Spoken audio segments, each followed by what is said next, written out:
Boy here. We're doing a 5-part series on, talking about my opinions, my experience, what drove me on my path, going to everyday carrier, getting back into firearms. These are just my opinions and thoughts. You want to be compliant with all your local, federal, and state firearms laws, ordinances, so forth, any training permits and things that you need, CCWs. But with that out of the way, let's go on with when you make your selection or choice. Now, when I started out in Nevada, as I said, in California, I got a gun basically so I could go to the range and practice. Of course, I got one with a 22, which makes it economical. It was a rifle, and then I had a revolver that I started out with. And then I got a couple of semi-autos so I could learn about them. So it's kind of a learning process about reintroduction into handguns and rifles and just generally being involved with firearms. So once I got to Nevada and I found out I could carry, they have some laws about carrying in your car that's a little different than some other states, but you can't carry on your person without a permit and things. I started thinking about whether I wanted to get a permit because that's a high responsibility. You're going to carry basically a weapon that could have lethal circumstances, and it's definitely going to alter your life. One of the big things about going, in the last video, I talked about going to a 4-day defensive handgun course. And also when you go to get your permit training, like in Nevada, they talk about the implications more in depth at the longer training course I went. We spent almost a whole day on it. But there in Nevada, even they talk about the implications because it's going to change your life if you get involved in that. I mean, to me, the ultimate responsibility is to try to avoid conflict any way you can, because it's not going to make your life any easier. You make that decision, everybody's going to face it differently, but it has to be justifiable. And when you get your training, they talk about all that kind of stuff, but it's still going to mess your life up in the sense of it's not going to be the same. So it's a huge responsibility. So I had to really think about that. Do I really want to carry? So I lived there about a year or so before I decided to, probably about not quite a year and a half, but getting close to it, Then I went and got my training and my permit and all that. So once I wanted to do that, I said, well, what's it feel like to carry a gun around all the time? So I started out, now I'm sharing just my opinions and my thoughts. I started out at home with a holster like this. Right here, it's kind of just a basic, I think nowadays they call this a Hornet holster, but that's not exactly this model. And I had my LCR here, which we checked empty in the last video, but since this is a new video, we'll check it empty again. And I carried it around on my hip in the house because you were allowed, at least some places you can. Some places you can carry them at home.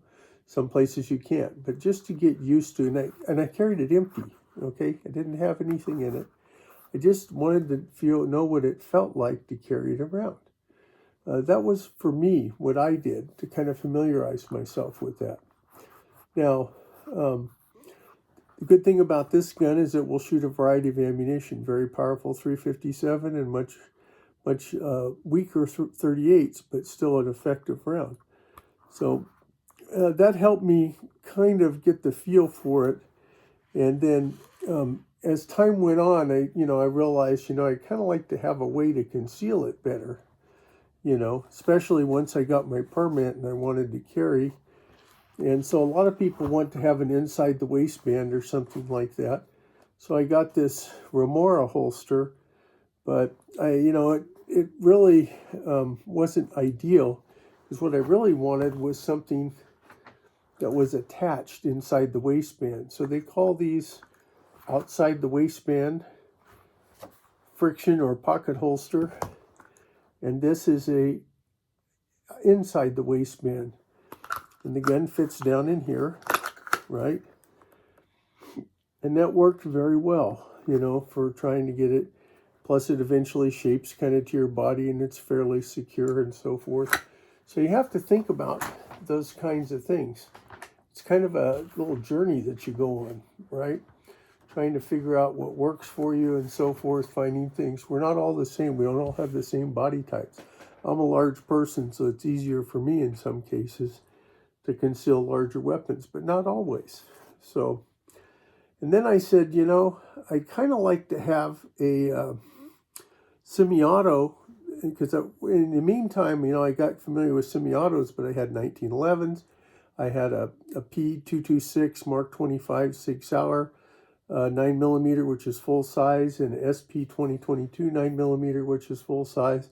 And they are just not really, conducive to, they're not as easy to carry inside the waistband for sure, and they're a little bit harder to conceal. Now, a lot of people would have Glock 19s or something. Those are a little smaller, but still, you're dealing with a larger firearm in general.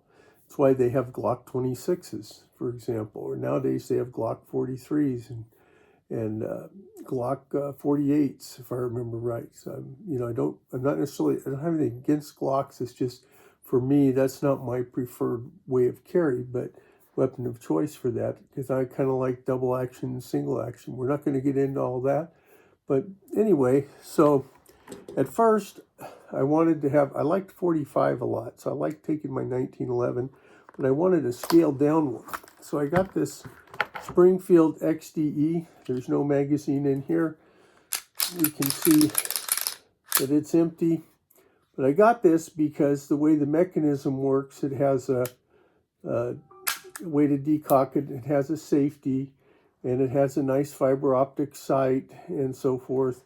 And anyway, it came with magazines, of course, and it were six round magazines, something like this, and a 7-round magazine like this. Now, they also made this gun in a 9mm version, but I wanted a 45. And so about this time, everything changed, because all of a sudden there was a gun introduced called the P365 with this stack and a half kind of setup, and that started revolutionizing the size. This was considered a compact at one time. Now this is almost just like the SP 2022 was almost a compact, or like some of the old Smith & Wesson 3913s and 14s. Those would be considered compacts, but this is a pretty large gun by today's standards, So they came out, so I did carry this. It gave me a little more firepower in the sense of being a 45, but the other one, because this one here with 357 in it is a handful to shoot. So, and it gave me a little more capacity because I had 6 or 7 rounds. This one has 5. Okay, so I kind of went down that route, but then I said, I saw there was a really small 9mm that I kind of liked because it was like a 1911. A lot of things will drive it as what you are familiar with and what you like. Now, this gun here is called a P938. It has no magazine, and it's empty also. And this was a P938 Legion. Very small gun, still one of the smaller, more compact ones, even though it only has 7-round magazines. But so I said, this is a lot lighter than carrying this guy, right? And even though it doesn't have 10 rounds like the P365 started coming out with in 9, it still has more than 5 rounds. So, you kind of look at those different things. And I got a couple of different holsters for it. I got an inside the waistband one, much like that other one you've seen. And I got a outside the waistband one, kind of like this, And then I even got one kind of like this. It's called a paddle holster. But anyway, so what happened was I said, I need something that's more concealable, I live in this big city. I want to have 9mm, is a good round. I don't have as many rounds for capacity, but, I want to be proficient. You go to the range, you practice with it. And so initially, those were the guns I used being in a large city environment. As time evolved, I began to realize that, maybe being in the big city, I'd rather have more capacity. Now, if you started with a Glock 19 or something like that, you already had plenty of capacity. But the Sig P365, and then later on came the Hellcat Pro, and then came, just one gun after the other started coming out where they had 10 rounds in this little compact package. Eventually, I did go and get, in my evolution, I went and got what they call a Smith & Wesson Shield Plus, right? I got that, and that was a 10-rounder, along with it had an increased capacity magazine as well. And then I eventually got a P365 380, which was a little bit less powerful round than a 38, but it also had capacity and was compact. So I had to evolve the environment that I was in. I still also went out and purchased one of these, which was a J-frame, right? So that I had two guns I could carry, and this one's a little smaller and fits in a pocket holster better, but I didn't do pocket carry at that time.